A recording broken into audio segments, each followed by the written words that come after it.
नमस्कार मित्रांनो, पुन्हा एकदा आपले स्वागत आहे. मित्रांनो, उच्च न्यायालयातून डीए थकबाकी बाबत आली मोठी बातमी. जाणून घ्या सविस्तर बातमी व्हिडिओच्या माध्यमातून. त्याकरता हा व्हिडिओ शेवटपर्यंत पहा. मित्रांनो, सरकारी कर्मचाऱ्यांच्या महागाई भत्ता थकबाकी प्रकरणाची सुनावणी करताना पंजाब आणि हरियाणा उच्च न्यायालयाच्या कार्यवाह मुख्य न्यायाधीशांनी ही सुनावणी शुक्रवारपर्यंत तहकूब केली. हे प्रकरण व्यापक जनहिताशी संबंधित असल्याचे नमूद करत आता या याचिकेची सुनावणी त्यांच्या खंडपीठासमोर होणार असल्याचे त्यांनी स्पष्ट केले. सुनावणी दरम्यान कार्यवाह मुख्य न्यायाधीशांनी सांगितले की या प्रकरणातील सर्व पैलू आणि सर्व संबंधित पक्षांचे म्हणणे सविस्तरपणे ऐकले जाईल. त्यामुळे पुढील सुनावणी वेळी सर्व पक्षांनी पूर्ण तयारीनिशी न्यायालयात उपस्थित राहावे, जेणेकरून प्रत्येक बाजूचा युक्तिवाद सखोलपणे ऐकता येईल.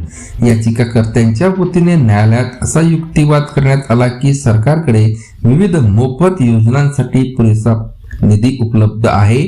मोफत वीज, मोफत बस सेवा किंवा महिलांना आर्थिक सहाय्य देण्यासारख्या योजनांवर मोठ्या प्रमाणात खर्च केला जातो. मात्र सरकारी कर्मचाऱ्यांचे वेतन वेळेवर देणे किंवा अनेक वर्षापासून प्रलंबित असलेले महागाई भत्त्याची थकबाकी अदा करण्याची वेळ आली की सरकार आर्थिक अडचणींचा दाखला देते.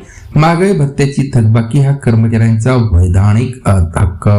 मित्रांनो, याचिकाकर्त्यांनी न्यायालयात सांगितले की महागाई भत्त्याची थकबाकी हा सरकारी कर्मचाऱ्यांचा वैधानिक हक्क असून त्यांना त्यांच्या हक्काचा लाभ दिला जात नाही. यावर कार्यवाह मुख्य न्यायाधीशांनी निरीक्षण नोंदवत सांगितले की हे प्रकरण व्यापक जनहिताशी संबंधित असून त्यांचे गांभीर्य लक्षात घेता सर्व संबंधित पक्षांची बाजू ऐकणे आवश्यक आहे.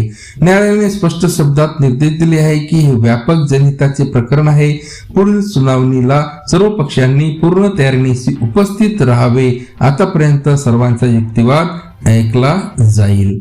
मित्रांनो, व्हिडिओ आवडला असेल तर नक्की लाईक करा, आपल्या मित्रांना शेअर करा आणि चॅनलला आपण अजूनपर्यंत सबस्क्राईब केलं नसेल तर नवनवीन अपडेट सर्वात आधी मिळवण्याकरता आपल्या चॅनलला सबस्क्राईब करायला विसरू नका. धन्यवाद.